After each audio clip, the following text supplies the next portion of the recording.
Well, Miss Crawford, Joan, since I've seen so much of you. Please, Will. In the few weeks that you've been in England.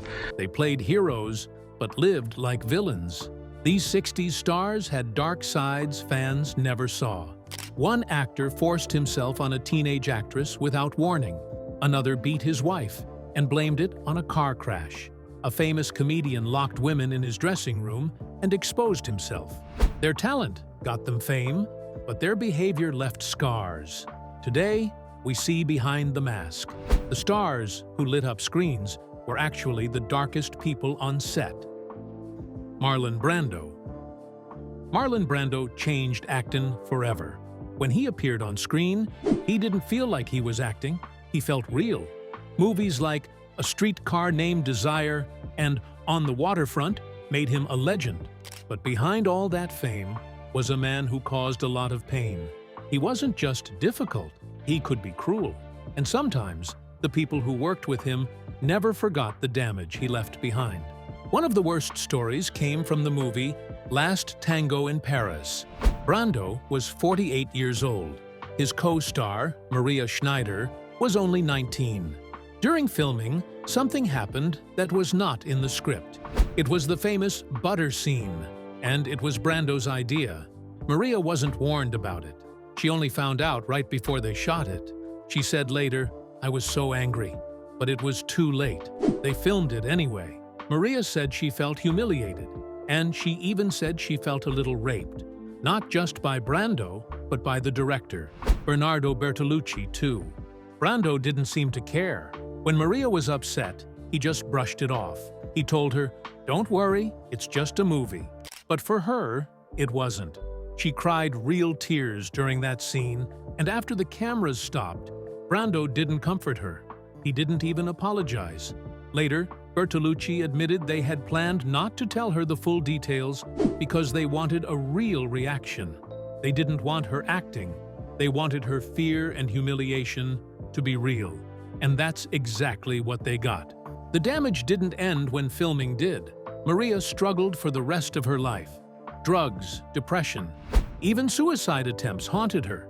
Meanwhile, Brando got another Oscar nomination and millions of dollars. Maria was left with scars she could never fully heal. She died in 2011, but the pain from that movie never really left her. And this wasn't a one-time thing with Brando. Trouble seemed to follow him wherever he went. In 1962, while filming Mutiny on the Bounty in Tahiti, Brando's behavior nearly destroyed the entire production. He caused delay after delay, fought with the crew, and pushed costs so high that MGM almost went bankrupt. Newspapers even ran stories calling it a disaster. One director said giving Brando control of a movie was like handing a spoiled child the keys to a bank vault. By the 1960s, Brando didn't even seem to like acting anymore. He once said he only acted for money. That bitterness showed. He took roles he didn't care about. His weight went up and down. His performances started to lose their magic. People said he wasn't even trying. Off camera, his life grew stranger. He became paranoid. He recorded everything, his phone calls, his visitors, even his own thoughts. He talked about putting up cameras around his house because he didn't trust anyone. In one recording, he worried about people sneaking up to his gate at night. Brando's own words showed how lost he felt. He once said he hated being famous because people looked at him like he was some animal in a zoo. He felt trapped, stared at, never treated like a real person. That loneliness made him even harder to deal with. He pushed people away, friends, family, co-stars, until he was surrounded by walls of his own making. Peter O'Toole. Peter O'Toole had the kind of face you didn't forget. Those sharp blue eyes, the wild energy, the way he could steal a whole movie with just a look. In 1962, he became a star around the world when he played the lead in Lawrence of Arabia. It should have been the start of a clean, golden career. Instead, Peter O'Toole became just as famous for what he did off-screen. He drank like few others ever have, and he paid the price again and again. He was born in 1932 and chased greatness for decades. He got nominated for the Academy Award 8 times, but never won. It took until 2002 for him to get an honorary Oscar, almost as if the world finally gave up waiting for him to slow down. Even with unforgettable performances in films like Beckett, The Lion in Winter, and The Ruling Class, O'Toole always had something chasing him, and it usually came in a bottle. The real depth of his drinking showed during the making of Lawrence of Arabia. There was one crazy scene where he and Omar Sharif had to charge down a steep hill on camels, hundreds of extras charging behind them on horseback. Instead of taking it seriously, they thought up a plan that today sounds insane. Sharif figured out the odds. It was 4 to 1 they would fall, 10 to 1 they would get trampled. So they got blackout drunk and tied themselves to the camels. O'Toole later joked that the terror you see on his face in that scene wasn't acting at all. It was pure fear, fueled by the booze and the madness of what they were doing. It didn't stop there. After the wild camel ride, O'Toole got badly hurt. His backside was so bruised that he had to pad his saddle with a piece of sponge rubber just to sit. The Bedouin extras saw it and gave him a new nickname, Lord of the Sponge. O'Toole loved to tell people that even years later, some Bedouin camel riders still used that name. For him, every scar had a story, and every mistake became a part of the legend he was building around himself. When he wasn't on set, he was usually somewhere deep in a drinking session with other famous hellraisers like Richard Burton, Richard Harris, and Albert Finney. They could drink for days. Sometimes it was harmless. Sometimes it turned ugly. Once, a critic named Kenneth Tynan sent O'Toole a fake letter saying the IRA was going to blow up his hotel during the filming of Rosebud. O'Toole didn't laugh. He found Tynan, brought a couple of friends, and beat the man so badly that some said he barely survived. By the 1970s, the damage caught up with him. His body started to give out. Doctors had to remove part of his intestines. He almost died. After that, he slowed down his drinking, but he never apologized for it. In 2007, he told The Guardian that he didn't regret one drop. For his generation, he said, they had survived war and rationing. When peace came, they wanted to feel alive. And for O'Toole, that meant drinking loud and drinking in public, never hiding in a dark room with a bottle. Even near the end of his life, he kept the wildness close. One night, he showed up on David Letterman's show, riding a camel onto the stage. After getting off, he gave the camel a can of beer and made a joke about it being thirsty. Jerry Lewis. Jerry Lewis was known as the King of Comedy.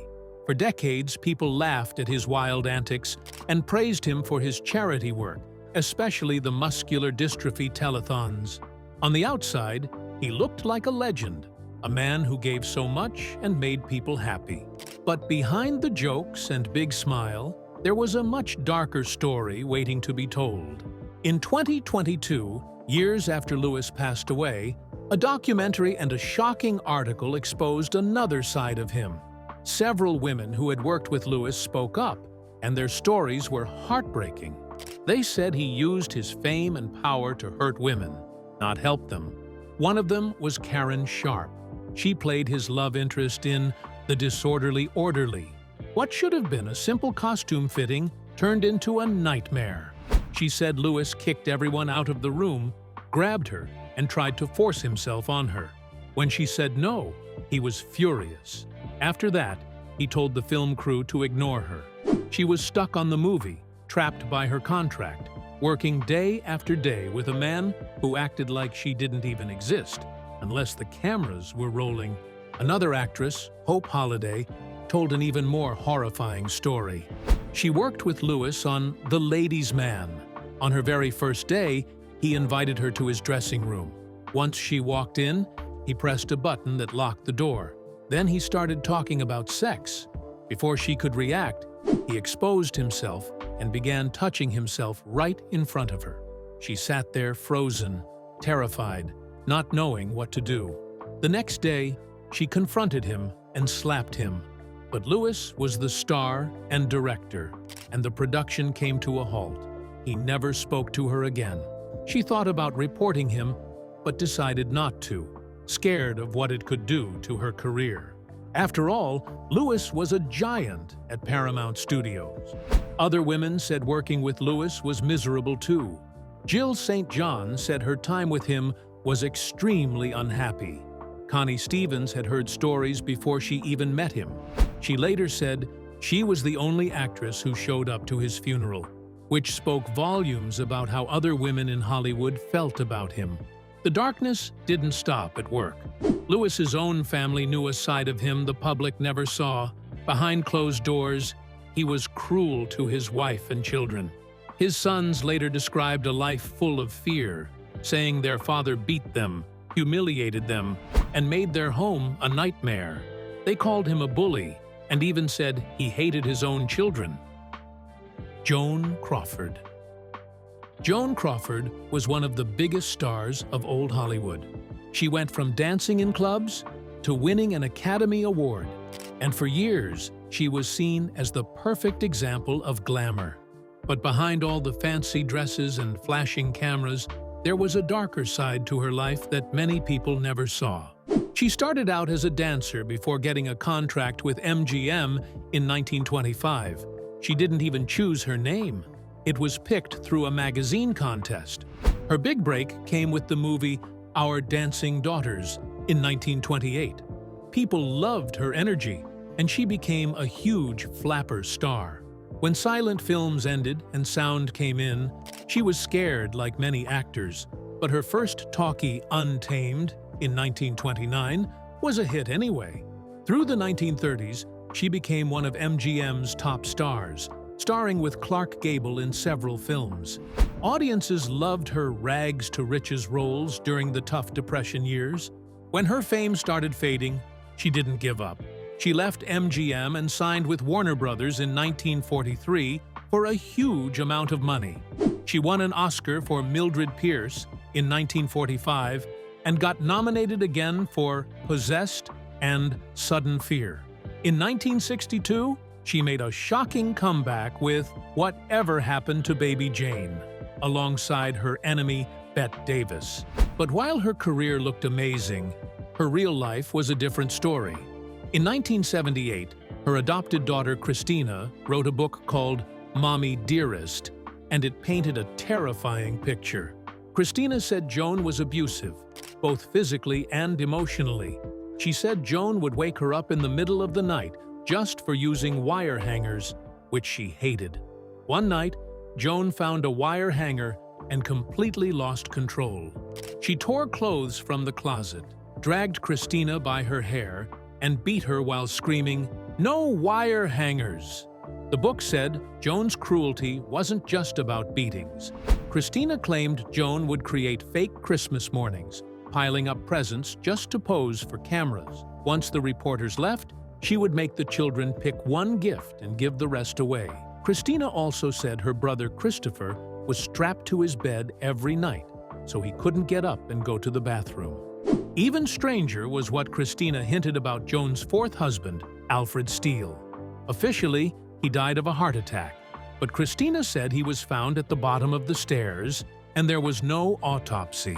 She didn't accuse her mother directly, but she made it clear she didn't believe it was just an accident. Joan's bad behavior wasn't limited to her family. On movie sets, she fought with her co-stars.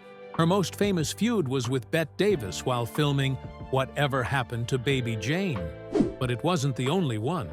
On the set of Johnny Guitar, she allegedly slept with actress Mercedes McCambridge's husband, and then bullied Mercedes so badly that she once threw all her clothes onto a highway.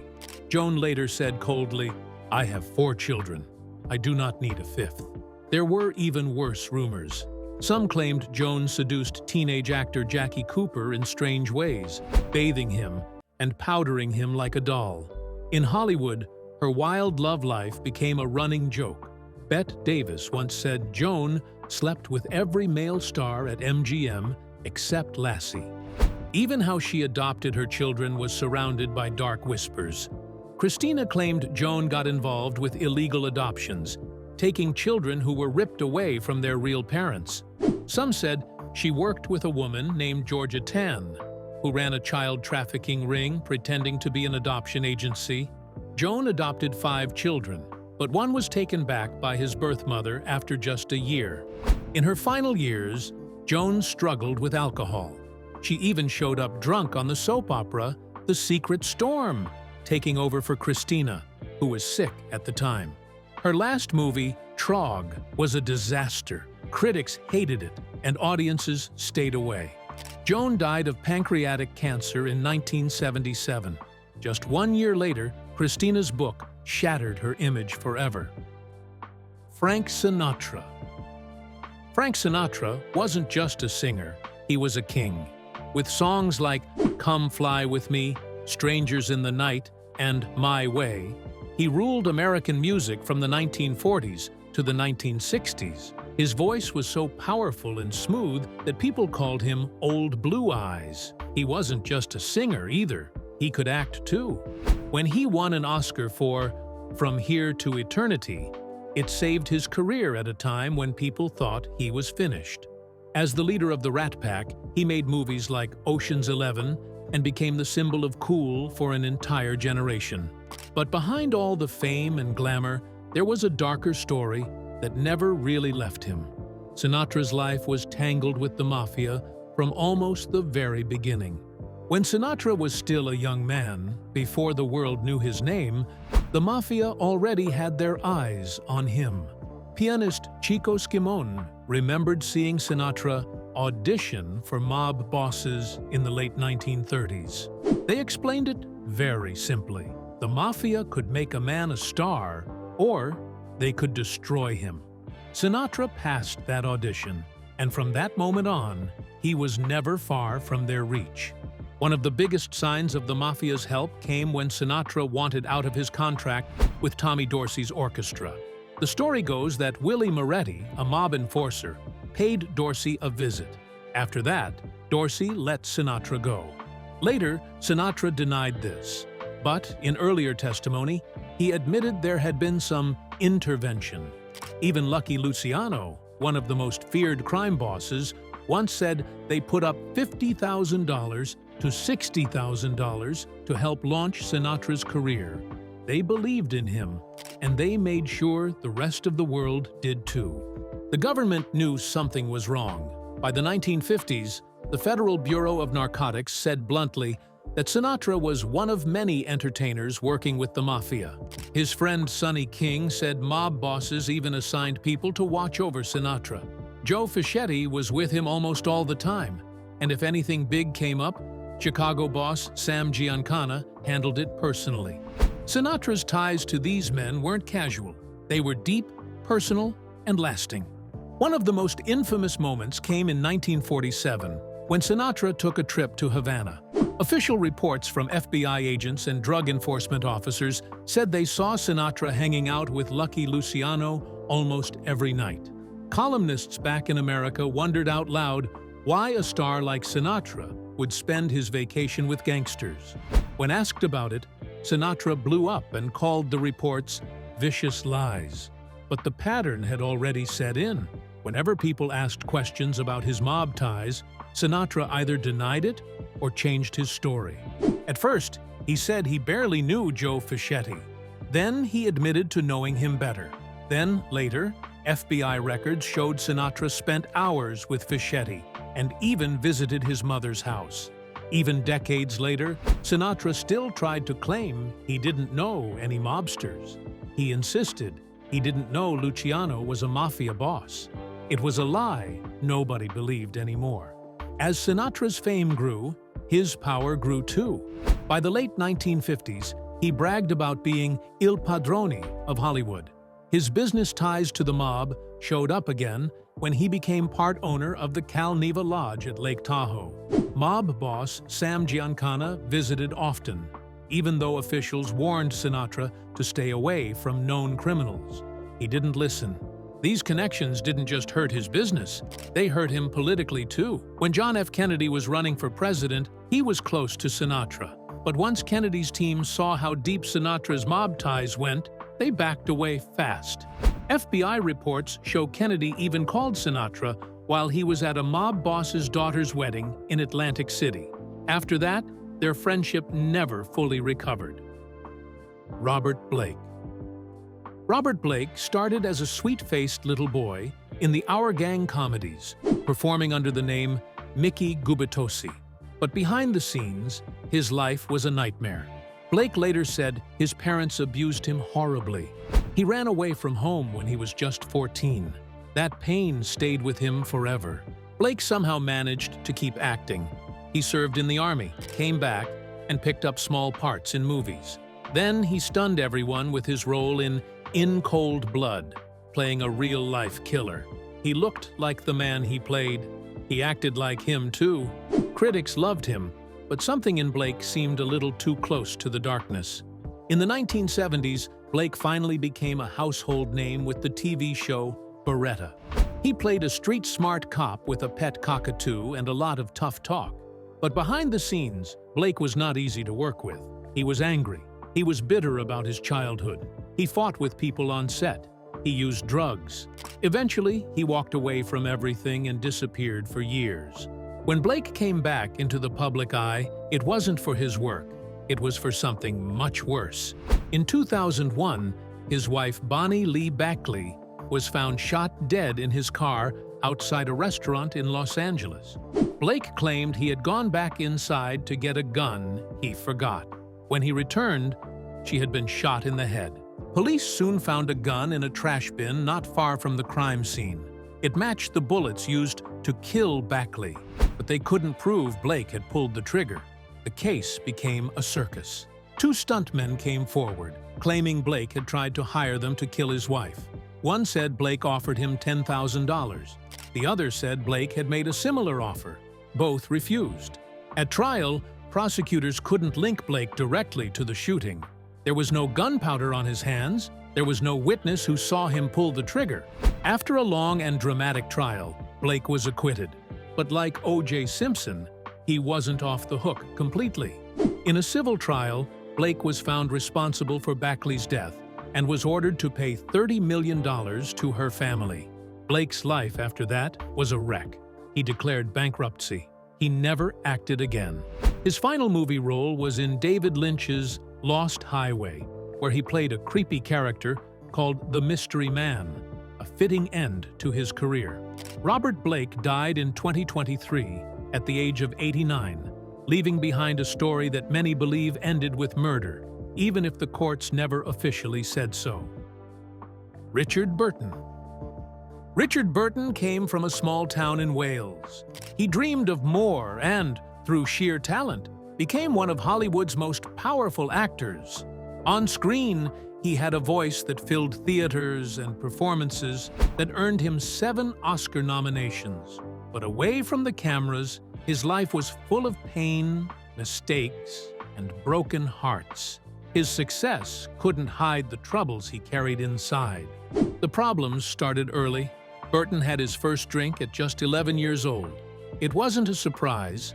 His father was a heavy drinker too, often spending days drunk, even after being hurt in a mining accident. Burton grew up watching this and, sadly, followed the same path. As an adult, he bragged about drinking huge amounts of alcohol, even while working. His health and relationships paid the price.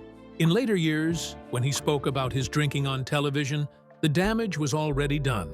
Then came Elizabeth Taylor. Their love story wasn't sweet. It was a storm.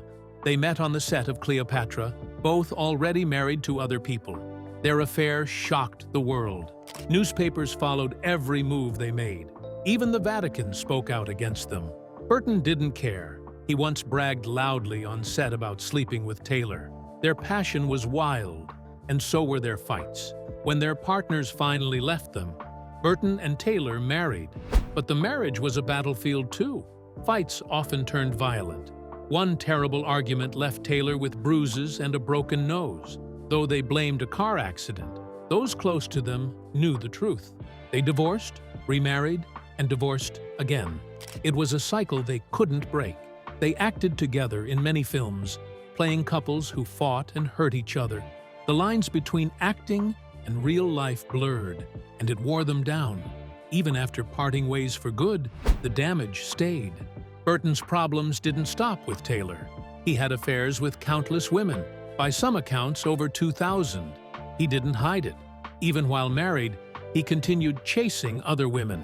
He had an affair with actress Nathalie Delon, and once even hinted that he had explored relationships with men, causing more gossip to swirl around him. Burton's life was never simple, never quiet, and never free from scandal. Steve McQueen. Steve McQueen, known as the King of Cool, had a different kind of darkness. To the world, he was the tough hero of The Great Escape and Bullet. But inside his own home, he was cruel and dangerous. His first wife, Neely Adams, lived through it all. She later told the world how the man everyone admired had made her life a nightmare. McQueen cheated on her constantly, but couldn't stand the thought of her being unfaithful. When he suspected she had been, he forced her to take drugs and confess. Then he beat her, again and again, demanding every ugly detail. Once, he even pointed a loaded gun at her head, threatening to kill her if she didn't tell him more. The fear she lived with was real and constant. The abuse didn't end there. McQueen pushed her to use cocaine. When she became pregnant, he refused to believe it was his child. Terrified and alone, Adams had an abortion, convinced the baby wouldn't survive the violence anyway. After she left him, McQueen married actress Ali McGraw, but the pattern repeated. He was controlling, jealous, and cruel. He had countless affairs while accusing her of the same. She later said he had a deep anger inside him, mixed with a strange kind of sadness. Their marriage fell apart like the one before it, and McQueen's demons never truly left him, even when his life ended early at just 50 years old. Tony Curtis. Tony Curtis had a smile that could light up a room, but behind it was a man full of darkness. He rose to fame with movies like Some Like It Hot and Spartacus, but off-screen, he left a trail of heartbreak and scandal. One night in 1957, while Kim Novak was filming Vertigo, Curtis invited her to a party at his house. Novak thought her boyfriend would be there too. He wasn't. Curtis gave her a drink. She remembers having just one, but after that, everything went blank. She woke up hours later, naked, with no memory of what happened. Novak later said she believes Curtis drugged her that night. It was a shocking betrayal, made even worse because it happened inside the home he shared with his wife, Janet Leigh. Curtis's bad behavior didn't stop there. After his marriage to Leigh ended, he started dating a teenage actress, Christine Kaufman. He was 38. She was only 17. Fans turned on him. The handsome heartthrob became someone people whispered about for the wrong reasons. Even while married to Leigh, Curtis had affair after affair, chasing women much younger than him, including his co-stars. He was jealous too, constantly accusing Leigh of cheating, even as he cheated himself. Years later, he claimed he had an affair with Marilyn Monroe during the filming of Some Like It Hot, and said she had gotten pregnant and miscarried after telling her husband. As the years passed, Curtis's life became messier. He was arrested for drug possession at Heathrow Airport. His once shining film career faded, and he turned to painting. But even after his death, he shocked his family one last time. In his final will, he left everything to his much younger sixth wife, cutting out all his children. It was a final betrayal in a life full of them.